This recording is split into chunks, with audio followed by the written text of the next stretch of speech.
Umalis na si Pangulong Ferdinand Bongbong Marcos papunta na United Arab Emirates, partner, para sa isang working visit. Talaga Kung working, saan nakatakdang pirmahan ng mga malaking economic at defense agreement at siya rin ang dadaluhan ng Abu Dhabi Sustainability Week kasamang iba pang world leaders. Ito po ang mga pupuntahan ni BBM, ni President Marcos sa UAE. Pirmahan ng Comprehensive Economic Partnership. Ito pala, partner, ang unang free trade agreement ng Pilipinas sa isang bansa sa Middle East. Ang tagal na natin nagtatrabaho dyan, wala pa pala tayong free trade agreement. Ngayon pa lang na naglalayong palawakin, partner, ang market access para sa serbisyo at produkto ng Pilipinas sa Gulf region. Alam mo, partner, ano ba binibenta natin na produkto pa ngayon diyan sa Middle East? Naku, wala akong alam ba. Ikaw, partner, dati kang sa Middle East, di ba? Hindi. Sa Middle East, pero malayo kasi Saudi ako eh. Pareho lang din yun, partner. Magkakapit-bahay lang. Sabagay, Ano bang produkto ng Pilipinas nakakarating dyan sa Saudi? Noon, natandaan ko saging. Talaga? Oo, meron talagang senyorita o yung mga produktong saging mula sa ating bansa. Pero Mindanao galing yan. Sa Mindanao. Oo, mga bakit? Del Monte, Ano pa rin naman ng parte pa rin naman ng Pilipinas sa Mindanao, partner. Sa bagay, oo. Akala ko may hiwalay na eh. Okay, pipirmahan po ang Memorandum of Understanding on Defense Cooperation. Naglalayong palakasin ng kooperasyon ng teknolohiya at seguridad sa pagitan ng Pilipinas at UAE at makikilahok sa Abu Dhabi Sustainability Forum para sa kolektibong solusyon ng Global Forum. Partner, etong ano masasabi nyo ni Partner Dan dito, no? Yung magkakaroon tayong magpipirmahan ng Memorandum of Understanding on Defense Cooperation. Partner, depensa, bakit ang layo naman yata ni UAE? Brother Dan, ano masasabi mo rito? Partner, unahin muna natin siguro kasi alinsunod nito, meron po sa isang bansa na dapat lahukan ito ni Pangulong Ferdinand Marcos Jr. Bukod sa UAE? Hindi, aside sa UAE, meron pang isa. Meron pang isa. Sige. Forum ito about sa economic, Kalimutan ko yung bansa eh. Pero mamaya makukuha ko. Ngayon, hindi siya sisipot doon. At walang sisipot doon, hindi siya sisipot. Yan yung World Forum sa Davos. World Forum. Hindi siya sisipot doon kasi ma-o-OP siya ron. Ganun. Hindi siya sisipot dahil parang hindi yata siya imbitado naman. Imbitado ba siya ron? Hindi nga inimbita. Baka mamaya ma-backstage. Ma-backstage siya, partner. Tuloy mo, Brother Dan. Tuloy mo, partner. So ngayon mga partner, at ito ngayong ang pinag-uusapan natin is meron tayong nasilip dito, no? Parang sinasabi ng Pangulo, kapag hindi mo kami sinuportahan pagdating sa defense, kahit may mga offer kayo, hindi ko kayo pupuntahan. Aba? Yun ang nakikita ko no? Mataas ang... Kasi for example, noong nakaraan kasi, balikan natin yung nakaraan eh. Yung nakaraan, ang ginawa nila sa Asia Summit, hindi ba, wala siyang ginawa doon, instead na maghanap siya ng mga makaka-partner natin doon na sa negosyo, ang ginuso niya doon, partner, yung makahanap siya ng kakampi patungkol sa defense ng Pilipinas diyan sa pinagtatalunan natin na originally naman talaga na South China Sea. So nagsusumbong siya. Naghanap ng kakampi. Naghanap ng kakampi. Bakit siguro, ikinumpira ko, mas malawakan yun doon eh. Doon sa dapat puntahan niya na forum na yon about sa economic. Bakit ka pupunta sa isang bansa na dito ka lang makipagkasundo, samantalang mas malaki ang oportunidad na makakakuha ka ng mga investor doon?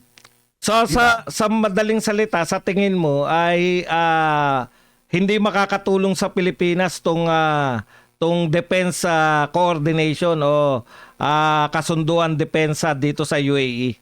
Parang malayo no? Hindi ito makakatulong Ito, sa tingin ko, kung tututuhanin nitong bansang ito, kung talaga kung walang budulan dito, kung talaga mangyayari ito, ang tanong, anong klaseng depensa? Correct.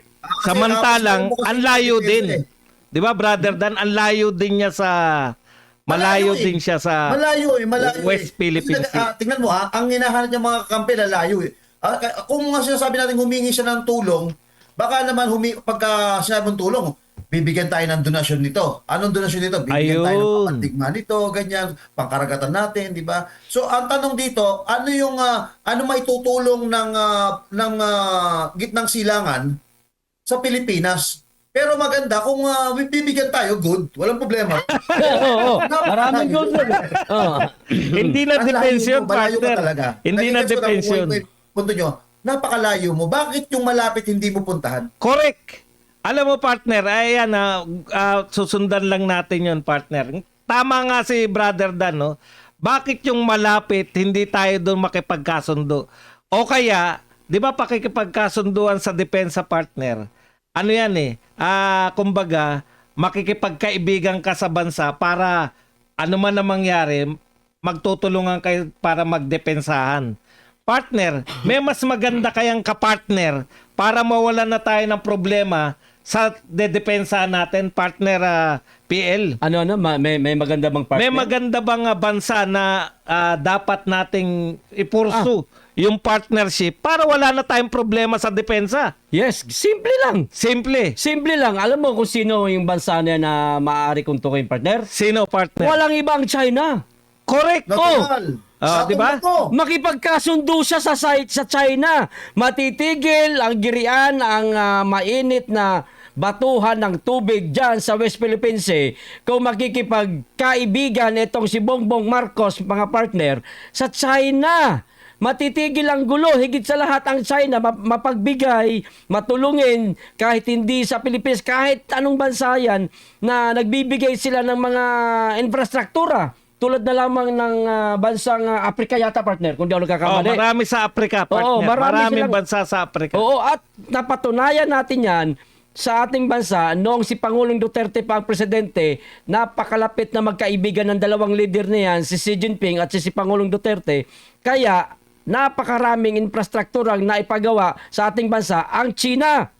Correct ka dyan, partner. Ibig sabihin, yung ginagawa ni BBM na halos lahat ng bansa, malayo at malapit, nakikipagkaibigan para may depensa laban sa China, meron naman palang shortcut, Brother Dan. Ito pa, dagdag ko pa isa. teka muna. Ito pa, dagdag ko sige, lang. Konti dagdag lang, lang pa. dugtong Sige. doon sa sinabi ko. Partner, hindi na sa nahiya. Hindi na, ito hindi ko binabastos ang presidente natin dito, ano?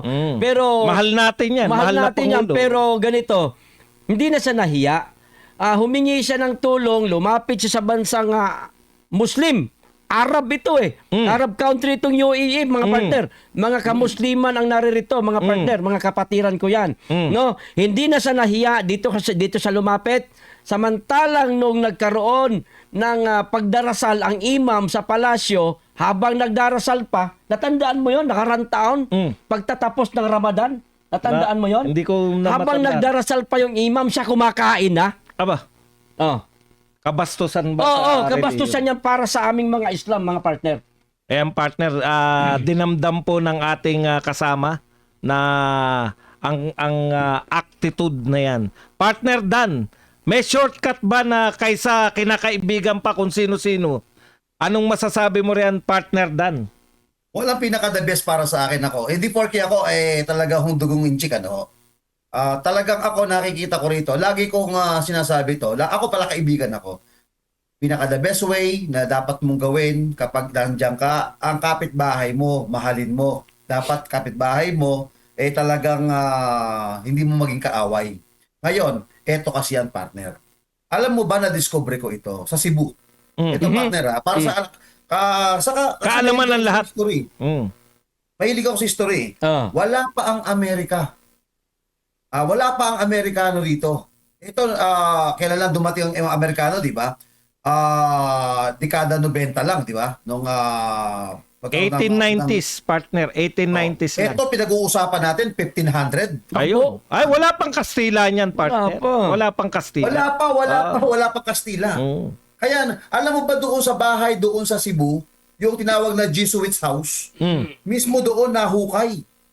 Ang alin? Alam mo ilang taon yung mga nahukay nilang mga porcelain? Ilang na taon, gawa sa partner? China? Mm.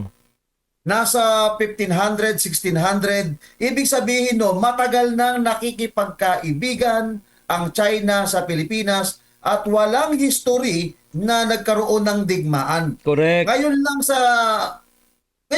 nga panahon natin ito, masyado lang pinapalaki ang issue.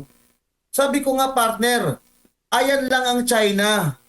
Ayan ang Malaysia, Singapore, Indonesia. Yung pinakamalalapit lang natin na bansa dito, kaibiganin mo yan, buhay na po ang Pilipinas. In fact, bakit ko sinasabi? Bakit? Marami sa mga OFW na nagtatrabaho sa Malaysia, Indonesia, China. Bakit sila pumupunta diyan? Kasi po, yung mga bansang yan, napag-iwanan po tayo. Mas mayaman sa Ayun. atin.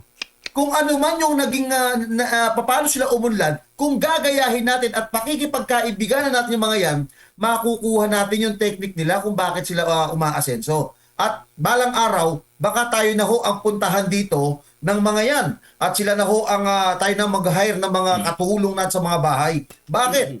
Kasi nga ho, ang nangyayari, dapat makuha ho natin yung estilo ng ating kapitbahay. At mga kapitbahay natin mayaman, kumbaga tayo lang ho, kung mga partner pa doon, mga PL, yung mga kapitbahay mo, nagtatayuan na ng mga condominium. Tapos yung bahay mo, kubo pa rin. Pero Ayun nga, Diba? partner. Eh. Nag-iwanan tayo. Pero partner, doon sa sinabi mo na baka maging katulong na natin sa ating mga bahay, hindi na natin kalahi. Gusto kong maging katulong sa bahay, partner, yung mga Latina. Ngayon. Ako naman, partner, ang gusto ko yung mga Ano? Ukrainian. Grabe ka talaga. Kasi gera sa kanila, baka gusto nilang umalis na. Mag-refugee sila, Mag-refugee sila. Pwede tayong mag-ampon ng tigda dalawang Ukrainian. Pwede. Kasi Ikaw, gusto mo, partner? yung mga lalaki nila, partner, Lima daw kanya, lima. Lima kanya sa dalawa. matulungin yan eh. Yung mga lalaki nilang partner, kasi partner, nakikipaglaban. Oo, nakikipaglaban. Hindi po pwedeng tumakas. Ang problema, partner, baka pati yung mga lalaki nila, ampunin ni misis natin. Hindi. Hindi, wala na lalaban eh. Wala na lalaban. Hindi, partner, pinagkakatuwaan lang natin. Pero kituan lang naman. totoo po yun, no? Kung kaya may shortcut po sa pakikipag partner natin sa depensa. Kaibiganin mo yung medyo yan yung diskarte ni Duterte. Habang hindi pa natin kaya na talagang makipagsabayan sa kanila. Kasi ang labanan na ngayon, partner, drone, missiles, grabe, partner. Nakita ko yung pinantira ng Russia sa Ukraine. No, isang missile tapos 6 yung babagsak sa'yo. Isa lang yung pinakawalan tapos 6. Kung 10 pala yung 60 kagad, isang segundo lang, partner. Talagang ibang klase na. Iwan na tayo, mga partner. Pero ito po, hindi lang naman po depensa yung pinuntahan doon, no? Siyempre, kalakalan rin po sa ekonomiya. Yun nga ang tanong natin, partner. Ang tagal na. Napakatagal na ng Pilipinas. Neto pala si BBM. Buhat nung nagsimula yan, ikot na ng ikot para mag-attract ng mga foreign investors dito, no? Sa tingin nyo ba, partner, ito bang mga issue ng katulad ng mga nababalitaan sa buong mundo ngayon? Na alin? Natalamak yung nakawan dito sa flood control. Ay nakaka-apekto ba yan na kaya may epekto ba yan sa pag-imbita natin ng mga foreign investors, partner, KPL? Nako, yan nga yung napabalita nung nakaraan, mga partner, na dahil dyan wala mga foreign investor na nagnanais na maglagay ng kanilang mga negosyo dito sa ating bansa dahil natatakot sila, partner. Siyempre, natural, ikaw investor ka. Tapos susugal ka sa isang bansa na nabalitaan mong ganire, kagrabe ang korupsyon sa flood control, na sariling kwarta natin pinaglalaroan, ninanakaw ng mga ilang elected official. Paano na sila? Pati hindi elected, partner. Hindi lang elected. Hindi elected official, kahit mga gabinete lang. Ninanakaw. Sino ang mga ngahas? Sino ang maglalakas loob? Napapasok sa ating bansa ng mga foreign investor. Natural wala, partner. Partner Dan. Partner, ako magbabalik tanong muna ako doon sa mga, speaking of investor. Kasi nung naghihikayat si Pangulong Ferdinand Bongbong Marcos Jr. na maghanap po ng mga investor sa Pilipinas, wala pang pinag-uusapan ng mga korupsyon. Bago pa lang siya nun eh. 2022, 2023, 2024, halos ikutin niya halatang buong mundo. Tapos, tanungin natin, lagi niya pangako, meron ng kasunduan, may MOA na, nagkapirmahan na. Yung partner, wala pang wala pang isyong corruption. Correct. Wala pang puputok ng mga corruption nun. Correct. Ngayon, bago ako pumunta rito sa may issue ngayon na pumunta sa UAE, pwede ko bang balikan, partner, yung tanong ko sa Pangulo na, Pwede. Mr. President, hindi ba pinangakuan niyo po kami na ang sinabi ninyo, almost 30 countries ang pinuntahan niyo, bawat pinupuntahan niyo, bawat uwi po ninyo, Mr. President, ay punong-puno po kami ng pag-asa inyo dahil punong-puno po kami ng pangako na sinasabi niyo Pledges, na tawag niya magkakaroon ng investor. Correct. Walang corruption issue na. Mr. President, hinahanap po namin yun. Hinahanap ng taong bayan yung pong inyong pinangako. Ngayon naman po, eto na naman po tayo. Lumipad na naman po kayo sa isang bansa, sa gitnang silangan, sa Middle East. Kausap po natin itong UAE, United Arab Emirates, na sabi nyo, parang pakipagkalakaran, pero wala po kayong nababanggit po rito at wala pa kayong nababanggit na kahit na anumang bansa maliban sa Amerika at Japan, na may nag-invest na po sa atin dito. Kasi kung may nag-invest na sa atin dito, partner, malaking tulong yan sa mga ating mga kabayan. Magtatayo sila dito ng kumpanya, di ba? Magkakaroon ho ng productivity, magkakaroon ng empleyado, trabaho, pasweldo, etc. Nandiyan na. Ako, eto naman tayo, parang tayong bumabalik sa grade 1. Napupunta ka sa isang bansa, parang kapapanalo mo pa lang sa eleksyon. Di ba? Na papangakuan mo ang Pilipino na eto, dito tayo sa UAE na naman, mag-uumpisa. Pero walang investor kung hindi, pakipag-trade lang ang ating pinag-uusapan. Pirmahan lang, partner. Pirmahan lang. Ay, tama yan. Nung mga una, laging meron silang merong pera na sinasabi. Nakapag-uwi si Pangulong Marcos ng 1 billion pledges. Laging may ganun, partner. Nasaan na yung mga pledges na 1 yun? billion pledges, 2 billion pledges. Pero yung pledges pala hanggang pangako lang, partner. Pledges nga lang Pledges nga lang Baka sabihin na nanonood, paano nyo naman nasiguro na wala talagang natupad dun sa mga pledge?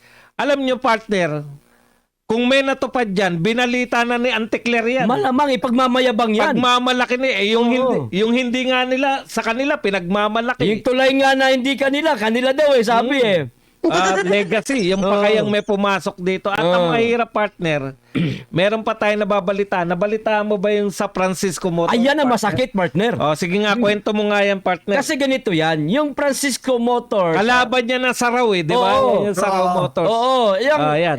Ang disenyo, ang panibagong disenyo nitong sa Francisco Motor na ito, partner Dan, partner Badong, etong mga makabago na. Etong tinatawag na Egypt. Egypt. Meron na ang aircon, napakaganda na ng mga shock absorber nito. Sa madaling salita, pang-international na ang datingan nito. Ngayon, itong Francisco Motor na ito, mga partner, 79 years in service. Hindi. In service. In business. In business, ayan. Serbisyo pa rin naman yan. Tama. Serbisyo pa rin naman yan. 79 years na silang nag-ooperate yan sa madaling salita. Mas maganda yun. Ito ang masakit, mga partner. Dahil imbis na dito mismo sa ating bansa, magtatayo ng napakalaking fabrication company ng kanilang produkto, itong Francisco Motor na ito, mga partner, hindi po nila ginawa. Kundi, lilipad na lang sila ng China at ng Amerika ba? Kung di ako nagkakamali. Amerika. Doon sila magpapagawa, mga partner, ng kanilang planta para magsagawa o magkaroon ng mga fabrication sa kanilang mga produkto. Itong Egypt nga. Ngayon, partner, sa China meron na sila. Sa China meron na, sa Amerika. Sa Amerika gusto nila. Kasi mas madali daw, partner. Yun, Tsaka mas madali ang Pilipinas, hindi nila pinagkakatiwalaan, ayaw na nila sa Pilipinas. Ganyan, nakakahiya. Kalaban ito ng nag-i-invite tayo, partner, ng mga foreign. Hanap ng mga foreign investor. Si Marcos, lipad na lipad kung saang bansa. Nakikipagkasundo ko, nakikipagkaibigan para magkaroon ng maraming investor, pero nilalayasan tayo ng sariling kababayan nating mga investor, ng mga mamumuhunan o mga negosyante sa ating bansa. Yan ang masakit, partner. Masakit nga yan, partner. Oo. Totoo yun. Ah, sige, Pwede ba partner kasi Dan. konti kay Sige, KPL? Dan.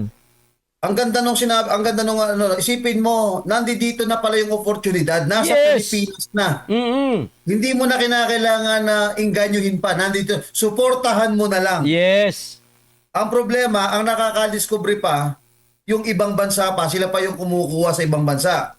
Kaya nga napag-iiwanan tayo mga partner. Anong ginagawa ng gobyerno natin? Dito pinapakita po mga kababayan na itong gobyerno na kasalukuyang ito ay walang malasakit ang lumalabas. Parang walang malasakit ito sa mga negosyante, sa mga Pilipino at mga Foreigner. kababayan natin. Mm. Dapat ito yung inaalagaan po ninyo. Alam mo, partner, isingit ko rin dyan na pag-usapan na natin to, hindi lang natin na puruhan. Yung Toyota tsaka Mitsubishi, may mga planta sila dito, Yan. partner eh. Yung inaangal nila, yung pinangako sa kanila na Tax mga incentive. tax exemption. Exemption. Tax exemption. Oo. Hanggang ngayon sinisingil pa rin nila. Oo. So kaya hindi makaalis lang tong mga to kasi ang tinayo nila planta.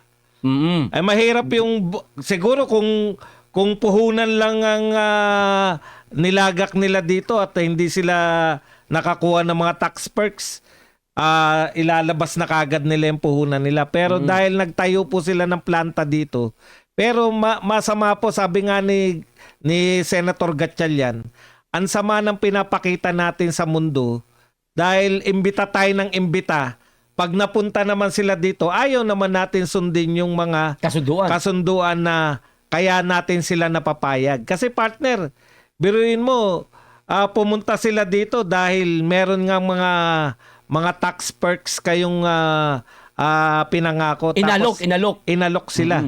Ay inalok ka, ngunit hindi naman binigay. Ayun, yun ang masakit doon. Oo, di ba? Binudol, sa madaling salita, partner, binudol. Pati Mitsubishi at saka Toyota, binudol ni Marcos, mga partner. Parang yung pag naglalakad ka sa Odeon, partner, inaalok ang pakapilang. Naku po, naloko na. Kumagat ka naman. Ha? Kumagat ka naman. Partner, pasensya na, ni minsan di ako kumagat. Yung akala mo meron Kasi ako yung nag-aalok. Talaga. May pumapatag ba sa'yo? May pumapatag. Bata pa naman ako noon eh. Joke lang ha, maniwala kayo. Binabati natin yung mga batang Odeon dyan na nawalan na ng hanap buhay.